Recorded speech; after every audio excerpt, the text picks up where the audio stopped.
Good morning, crime community. I'm here to read out Murray the Unlucky, Chapter 3.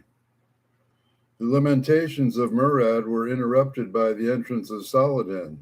Having waited in vain for some hours, he now came to see if any disaster had happened to his brother Murad.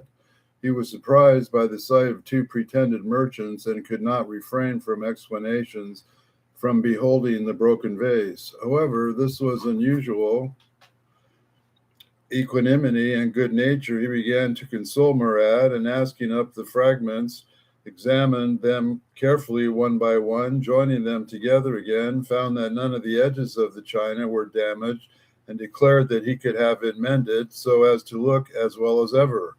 Murad recovered his spirits upon this. Brother, he said, I comfort myself for being Murad the Unlucky when I reflect that you are Saladin the Lucky. See, gentlemen, continuing he, turning to the pretended merchants, scarcely has this most fortunate of men been 5 minutes in the company before he gives a happy turn to affairs. His presence inspires joy.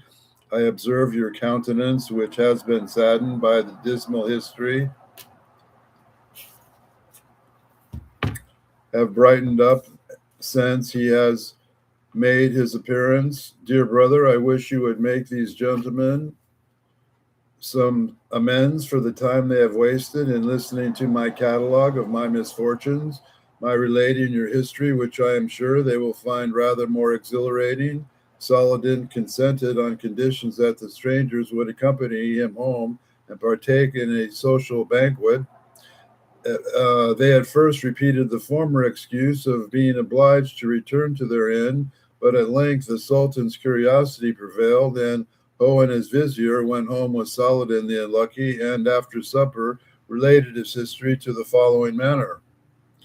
My being Saladin the Unlucky first expected me with confidence in myself, though I am that I cannot remember any extraordinary instances of good luck in my childhood.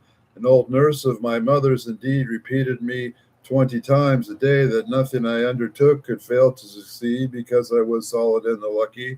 I became presumptuous and rash, and my nurse's prognosis might have been effectually prevented their accomplishment, but I had not, when I was about 15, been cause or reflection during the long confinement with which was my consequence of my youthful conceit and imprudence. At this time, there was a Porte, a Frenchman of ingenious engineer, who was employed and favored by my sultan in the great astonishment of many of my prejudiced countrymen. On this grand signor's birthday, he exhilarated some extraordinary fireworks, and I, with numbers of the inhabitants of Constantinople, crowded to see them. I happened to stand near the place where the Frenchman was stationed. The crowd pressed upon him, and I among the rest. He begged me would, for my own sake, keep at a greater distance, and warned us that we might be much hurt by the combustibles which he was using. I, replying upon my good fortune, discarded for all these cautions, and the consequences was that as I touched some of the materials prepared by the fireworks, they exploded, dashing me upon the ground with great violence, and I was terribly burnt. This accident, gentlemen, I consider one of the most fortunate circumstances of my life, for it checked and corrected the presumption of my temper. During the time I was confined to my bed, the Frenchman gentleman came frequently to see me, and was very sensible man, and conversations he had with me enlarged my mind and coerced me to my foolish prejudices, especially of which I have been taught to entertain concerning the predominant of what is called luck or fortune in human affairs. Though you are called Saladin the Lucky, and you find that your neglect of prudence has nearly brought you to the grave, even in the bloom of your youth. Take my advice, and henceforward trust more to prudence than to fortune. Let the multitude, as they will, call you Saladin the Lucky, but call yourself and make yourself Saladin the Prudent. These words left an indelible impression on my mind, and gave a new turn to my thoughts and character. My brother and Murad, as doubtless told, that our difference of opinion on the subject of predestination produced between us frequent arguments that we had never convinced one another, and we have had acted through life in consequence of our different beliefs. To this I attribute my success and his misfortunes. The first rise of my fortune, as you have probably heard from Murad, was owing to the scarlet dye with which I brought to perfection with infinite difficulty. The powder, it is true, was accidentally found by me in our china vases, and there it might have remained in the instant useless if I had not taken the pains to make it useful. I grant that we can only partially foresee and comment events, and yet on the use that we make of our own powers, I think, depends on our destiny. But, gentlemen, you would rather hear my adventures, perhaps, than my reflections, and I am truly concerned for your sakes, and I have no wonderful events to relate. I am sorry I cannot tell you of my having been lost in my sandy desert. I have never had the plague, nor even been shipwrecked. I have been all my life an inhabitant of Constantinople, and have passed my time in a very quiet and uniform manner. Excuse me. The money I received from the Sultan's favorite of my china vase, as my brother may have told you, enabled me to trade on a more extensive scale. I went on to study with my business and made it my whole study to please my employers, and all fair and honorable means. The industry and civility succeeded beyond my expectations. In a few years, I was rich for a man in my ways of business. I will not proceed to trouble you with the journey of a petty merchant's life. I pass on the incident which made a considerable change in my affairs. A terrible fire broke out near the walls of the Grand Signor's Siglio, and you are strangers, gentlemen, and you may not have heard of this event, though it produced so great a sensation in Constantinople. The vizier's superb palace was utterly consumed, and the melted lead poured down from the roof of the mosque of St. Sophia. Various were the opinions formed by the neighbors respecting the cause of the conflagration.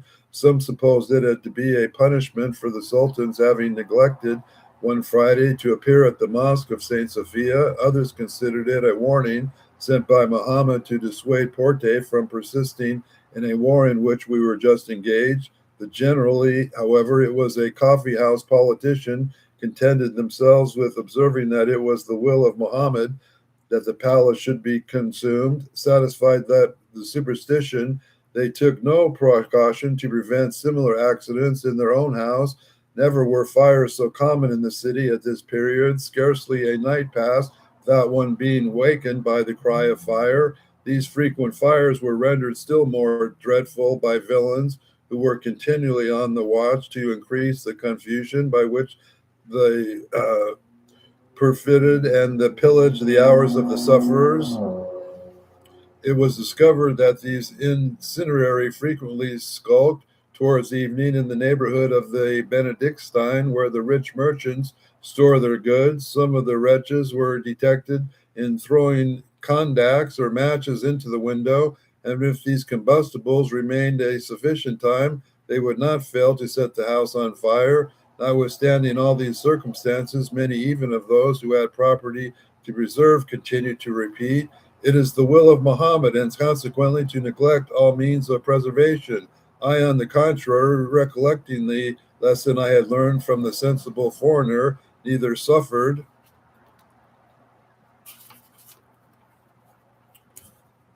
my spirits to sink, and my superfluous fears of ill luck, and I trust presumptuously of my good fortune, and I took every possible means to secure myself.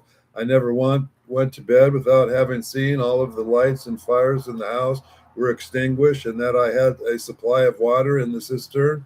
I had likewise learned from my Frenchman that wet mortar was the most effectual thing for stopping the progress of flames. I therefore had a quantity of mortar made up in one of the outhouses, which I could use as a moment's warning. These precautions were all useful to me. My own house, indeed, was never actually on fire, but the houses of the next door neighbors were no less than 5 times in flames in the course of one winter. By my exertions, and rather by my precautions, they suffered but little damage, and all my neighbors looked me upon me as the deliverer and friend. They loaded me with presents and offered more indeed than I would accept. All repeated that I was Saladin the Lucky. They compliment, I disclaimed, feeling more ambitious of being called Saladin the Prudent. It is thus that we call modesty is often only a more refined species of pride. But to proceed with my story, one night I had been later than usual. My supper at my friend's house, not but the Passerians or watch were in the streets, and when they and I believed were asleep, and as I passed one of the conduits, every convey water in the city, I heard a trickling noise, and upon examination, I found that the cock of the water spout was half turned, and so that the water was running out. I turned it back to the proper place, and let it been left unturned by accident, and walked in, and but not proceeded far before I came to another spout and another, which were in the same condition. I was convinced that this would not be the effect of merely of accident and suspect, but some ill-intended persons designed to let out and waste the water of the city, and that there might be none to extinguish any fire that should break out of the course of the night. I stood there for a few moments to consider how it would be most prudent to act. It would be impossible for me to run to all parts of the city that I might stop the pipes that were running to waste. I first thought of wakening the watch and the firemen, who were most of them slumbering at their stations, and I reflected that they were perhaps not to be trusted, that they were in the confederacy of the incineraries. Otherwise, they would have certainly, before this hour, had observed and stopped the running of the sewers in their neighborhood. I determined to waken a rich merchant called Damat Zadeh, who lived near me and who had a number of slaves whom he could send to different parts of the city to prevent mischief and to give notice of the inhabitants of the danger. He was a very sensible, active man, and one that could easily be wakened. He was not, like some Turks, an hour in recovering their lethargic senses. He was quick in decision and action, and his slaves resembled their master.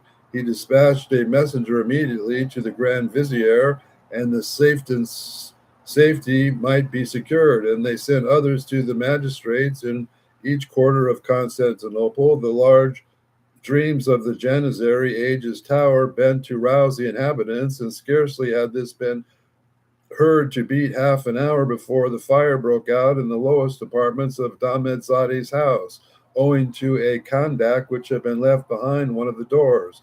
The wretches had been prepared the mischief, came to enjoy it and to pillage, but they were disappointed. Astonished to find themselves taken into custody, they could not comprehend how their designs had been frustrated. By timely exertions, the fire by my friend's house was extinguished, and though fires broke out during the night in many parts of the city, there was little damage was sustained because there was time for precautions, and by the stopping of the sprouts, sufficient water was preserved. People were awakened and warned of the danger, and they were consequently escaped unhurt. The next day, as soon as I made my appearance at the Betzenstein, the merchants crowded round, called me their benefactor and their preserver of their lives and fortunes. Dahmedzadeh, the merchant whom I had awakened the preceding night, presented me with a heavy purse of gold and put upon my finger a diamond ring of considerable value. Each of the merchants followed his example in making me rich presents. The magistrates who sent me tokens of their approbation, and the Grand Vizier sent me a diamond of the first water with a line written by his own hand to the man who had saved Constantinople. Excuse me, gentlemen, for the vanity I seem to show in mentioning these circumstances. You desire to hear my history. I cannot therefore omit the principal circumstances of my life. In the course of 4 and 20 hours, I find myself raised by the magnificent gratitude of the inhabitants of the city to the state of the affluence far beyond what I ever demand of attaining. I now took a house situated by the circumstances and bought a few slaves, and I was carrying my slaves home, and I met a Jew who stopped me, saying in his language, "My lord, I see has been purchasing slaves. I could clothe them cheaply. This was something mysterious in the manner of this Jew, and I did not like his countenance, but I considered that I ought not to be governed by caprice of my dealings, and that if this man was really clothed my slaves more cheaply than another, I ought not neglect his offer merely because I took a dislike to the cut of his beard, the turn of his eye, or the tone of his voice. I therefore bade the Jew follow me home, saying that I could consider his proposal. When we came home to talk after the matter, I was surprised to find him so reasonable in his demands. At one point, indeed, he appeared unwilling to comply. I required not only to see the clothes I was offered, but also to know how they came upon his possession. On this subject he equivocated. I therefore suspected that there must be something wrong. I reflected that it could be, and judged that the goods had been stolen, or that they had been apparel of persons who had died of some contagious distemper. The Jew showed me a chest from which he said I might choose whatever suited me best. I observed that he was going to unlock the chest. He stuffed his nose with some aromatic herbs. I told him that he did so to prevent his smelling the musk for which the chest was perfumed. Musk, he said, was an extraordinary effect upon his nerves. I begged to have some of the herbs which he had used himself, declaring that musk was likewise offensive to me. The Jew, either struck by his own conscience and observing my suspicions, turned as pale as death. He pretended he had not had the right key and could not unlock the chest, and he must go in search of it, and he would call on me again. And he had left me, and I examined some writing on the lid of the chest and been nearly effaced. I made out the word Smyrna, and this was sufficient to confirm all my suspicions.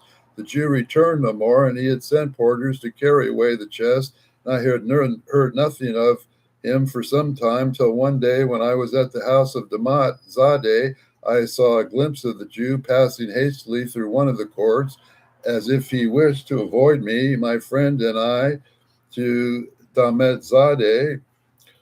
Lo, not and attribute my question to impertinent curiosity or to a desire to intermeddle with your affairs if I venture to ask the nature of your business with the Jew who has now crowded your court. He has engaged to supply me with clothing for my slaves, replied my friend, cheaper than I can purchase it elsewhere.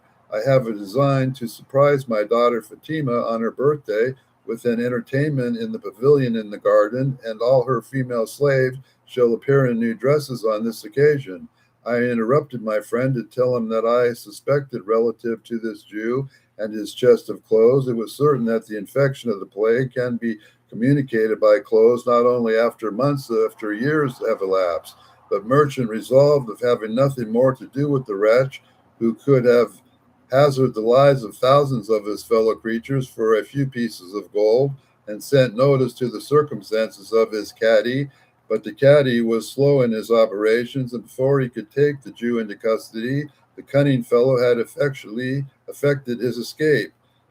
When his house was searched, he and his chest had disappeared. We discovered that he had sailed to Egypt and rejoiced that we had driven him from Constantinople. My friend Damatzadeh expressed the warmest gratitude to me. He formerly saved my fortune and have now saved my life, and life yet drearer than my own with my daughter Fatima. And the second, to that name, I could not, I believe, avoid showing my emotion. I had accidentally seen this lady, and I had been captivated by her beauty and by the sweetness of her countenance. But as I knew she was destined to be the wife of another, I suppressed my feelings and determined to banish the recollection of the fair Fatima forever from my imagination. Her father, however, at this instant threw into my way a temptation which it required all my fortitude to resist. Saladin continued, it is but just that you, who have saved our lives, should share our festivity. Come here on the birthday of my Fatima, and I will place you in a balcony which overlooks the garden, and you shall see the whole spectacle. We shall have the Feast of Tulips, an imitation of which that you, as you know, is held in the Grand Signor's gardens. I assure you the sight will be worth seeing, and besides, you will have a chance of holding my Fatima with a moment without her veil. That, interrupted I, is the thing I most wish to avoid. I dare not indulge myself in the pleasure with which might cost me my happiness and my life. I will conceal nothing from you and treat me with so much confidence, and I have already beheld the charming countenance of your Fatima, but I know that she is destined to be the wife of a happier man. Damatzadeh seemed very pleased by the frankness with which I explained myself, but he would not give up the idea of my sitting with him and the balcony on the day of the Feast of Tulips, and I can, on my part, could not consent to expose myself to another view of the charming Fatima. My friend used every argument, or rather every sort of persuasion he could imagine to prevail upon me. He then tried to laugh me out of my resolution, and when all failed, he said in a voice of anger, "Go then, Saladin, I am sure you are deceiving me. You have a passion for some other woman, and you would conceal it from me and persuade me. You refuse the favor I offer you from prudence, when in fact it is in an indifference and contempt. Why should you not speak the truth of your heart to me with your frankness with which one friend should treat another?" I astonished at this unexpected charge, and had the anger which flashed upon the eyes of Damatzadeh, who till this moment had always appeared to be a man of a mild and reasonable temper. I was for an instant tempted by to fly into the passion and leave him to, but friends once lost, I am easily regained. The consideration are not, but friends once lost are not easily regained. This consideration had power sufficient to make me consume my temper. My friend, replied I, we will talk over this affair tomorrow. You are now angry and cannot do me justice, but tomorrow you will be cool, and you will then be convinced that I have not deceived you, and that you have no design but to secure my own happiness, and to my prudent means in my power by avoiding the sight of the dangerous Fatima. I have no passion for any other woman. Then, said my friend, embracing me and quitting the tone of anger which he had assumed, only to try to my resolution to the utmost, then, Saladin, Fatima is yours. I scarcely dared to believe my senses. I could not express my joy. Yes, my friend, continued the merchant, I have tried your prudence to the utmost, and it is my victorious and my reign, my Fatima to you, certain that you will make her happy. It is true that I had a greater alliance in view of her, that Pacha the Saud had demanded her from me, and I have found, upon private inquiry, he is addicted to the intemperate use of opium,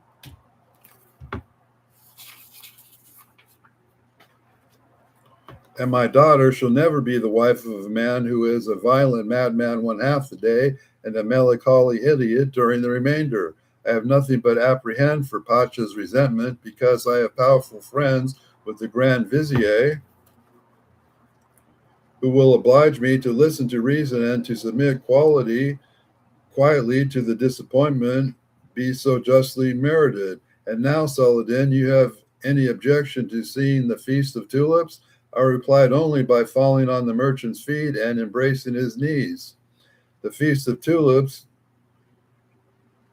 came, and on that day I was married to the charming Fatima. The charming Fatima, I continue still to think of her, though she has now been my wife some years. She is the joy and pride of my life and my heart, and I, from my mutual affection, have been experienced more felicity than all the other circumstances of my life, which are called so fortunate. My father gave me the house in which I now live, and joined his possessions to ours, so that I have more wealth than even than I desire. My riches, however, give me continually the means of reliving the wants of others, and therefore I cannot affect to despise them. I must persuade my brother Murad to share them with me and to forget his misfortunes. I shall then think myself completely happy.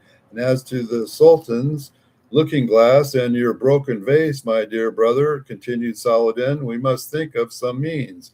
Think no more of the Sultan's looking glass and of the broken vase, exclaimed the Sultan, throwing aside his merchant's habit of showing beneath to his own imperial vest. Saladin, I rejoice to have heard from your own lips the history of your life. I acknowledge, Vizier, I have been in the wrong of our argument, continued the Sultan, turning to the vizier. I have acknowledged that the histories of Saladin the Lucky and Murad the Unlucky favor your opinion that prudence has been more influenced than the chance of human affairs.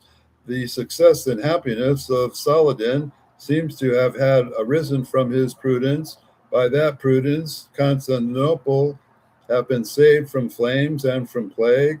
Had Murad possessed his brother's discretion, from would have been on the point of losing his head for selling rolls which he did not bake, he would not have been kicked by a mule, by Bastinoid for finding a ring. He would not have been robbed by one party of soldiers who shot by another. He would not have been lost in the desert or cheated by a Jew. He would not have been set a ship on fire. He would not have caught the plague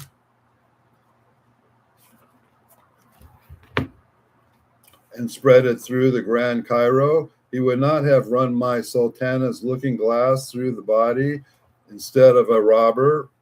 He would not have believed that his fate of his life depended on certain verses in a china vase, or it would be at last have been broken, this precious talisman, by washing it with hot water. Henceforward, let Murad the Unlucky be named Murad the Imprudent. Let Saladin preserve the surname of Merits, but henceforth called Saladin the Prudent, who spoke the Sultan, who unlikely the generally of monarchs who could bear to find himself in the wrong and who could discover his vizier to be the right without cutting off his head. History further informs us that the Sultan offered to make Saladin a pacha and to commit to him the government of a province, and Saladin the Prudent declined this honor, saying that he had no ambition, was perfectly happy in the present situation, and when this was the case, he would be folly to change, because no one can be more than happy. What with further adventures befell Murad the Imprudent are not recorded, but it is known only that he became a daily visitor of the teriyaki and that he died a martyr to the immoderate use of opium. There is the end of Saladin the Murad the Unlucky and Saladin the Lucky and the Sultan, and the lesson we learned from that. I enjoyed reading it, and we pray for love and joy and peace. Have a good day.